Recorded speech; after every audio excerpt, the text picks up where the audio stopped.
Bonjour tout le monde, j'espère que vous allez bien. Simon Brière, votre stratège de marché principal d'ArtGeo Canada. Donc aujourd'hui, on est le 23 juin. Bonne Saint-Jean, bonne Saint-Jean. Donc on parlait un peu des conditions des cultures bon, aux États-Unis et de manière générale, hein, ça continue d'aller, somme toute, assez bien. Donc au niveau du maïs, je regarde toujours ce qui est de bonnes, d'excellentes conditions. Ça s'est redressé un peu cette semaine. On se demandait s'il y allait avoir une stabilisation, une détérioration des récoltes. On se rappelle, la semaine dernière, ça avait baissé beaucoup. Donc, ça a remonté, ça se stabilise. 72 est de bonne, d'excellente qualité. Ça va très bien. Déjà, c'est beaucoup mieux que l'année passée à 56. Je remarque une petite zone à problème quand même. Là, la partie est du Corn Belt a quand même souffert là, des chaleurs et du manque d'eau. Donc ça va être une région un peu plus à surveiller, mais vous allez voir les cartes météo, ça devrait se résorber. Maintenant, j'enchaîne au niveau du soya. J'ai un constat similaire. Hein. Là aussi, on voit que les zones à problème se sont fait ressentir. C'est 70 en recul de 2 qui est de bonne, d'excellente qualité. C'est mieux que l'année dernière, mais ça a reculé quand même au niveau des conditions du soya. Donc, ça va être à surveiller, je vous dirais, pour les prochaines semaines, là aussi. Dans le cas du blé d'hiver, qui est un type de blé qui est un petit peu plus type fourragé, disons, nutrition animale, pas uniquement, mais quand même. Je ne sais pas si c'est encore très pertinent de parler des conditions du blé alors qu'on est pas mal au cœur des récoltes.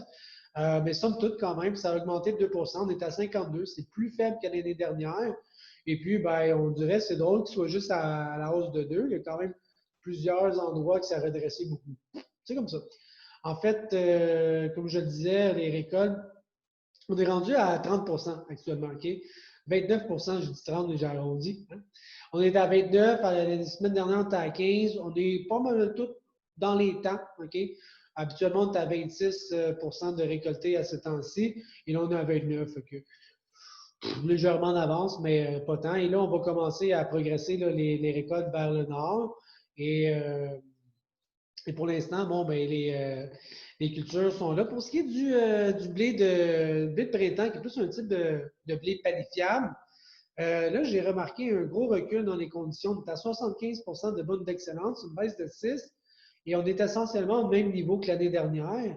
Et certains États qui sont directement là, au sud des prairies canadiennes ont reculé beaucoup. OK? Donc, ça va être sur mon radar dans les prochaines semaines. OK? Donc, au niveau de la météo maintenant, si je regarde ce qui s'est passé depuis une semaine, je remarque qu'il y a eu des précipitations annoncées là, qui ont tombé sur pas 100 mais je dirais sur une bonne partie du territoire. Là.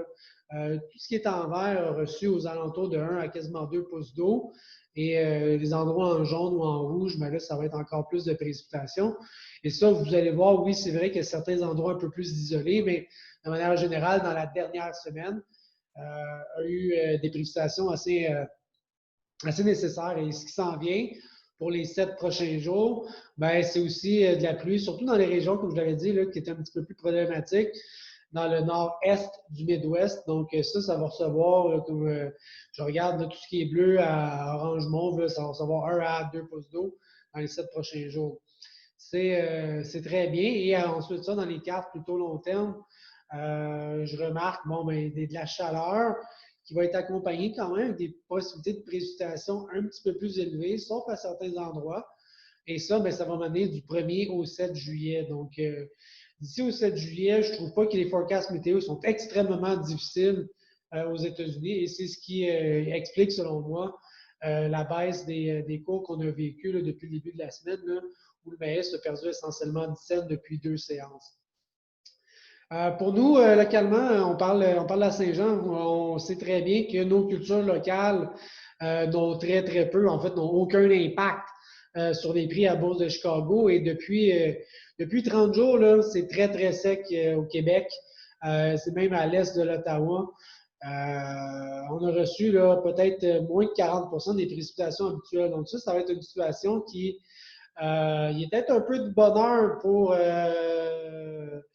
être extrêmement inquiet, mais c'est une situation qui m'inquiète un peu parce que si ça continue, ça perdure, ben là, éventuellement, je pense que ça va pouvoir avoir un impact sur les rendements. Donc, je ne m'aventurerai pas trop, trop loin sur le volet agronomique, mais clairement, quand je vois une carte météo comme ça, on est dans un manque criant de pluie au Québec. Donc voilà pour les cultures aux États-Unis, un petit peu localement, vu qu'on parle de la Saint-Jean, on parlait de nous. Et voilà, j'espère que ça vous, j'espère que ça vous aide et que je vous souhaite quand même une très bonne Saint-Jean. Soyez prudents et on se redit à bientôt. Bye!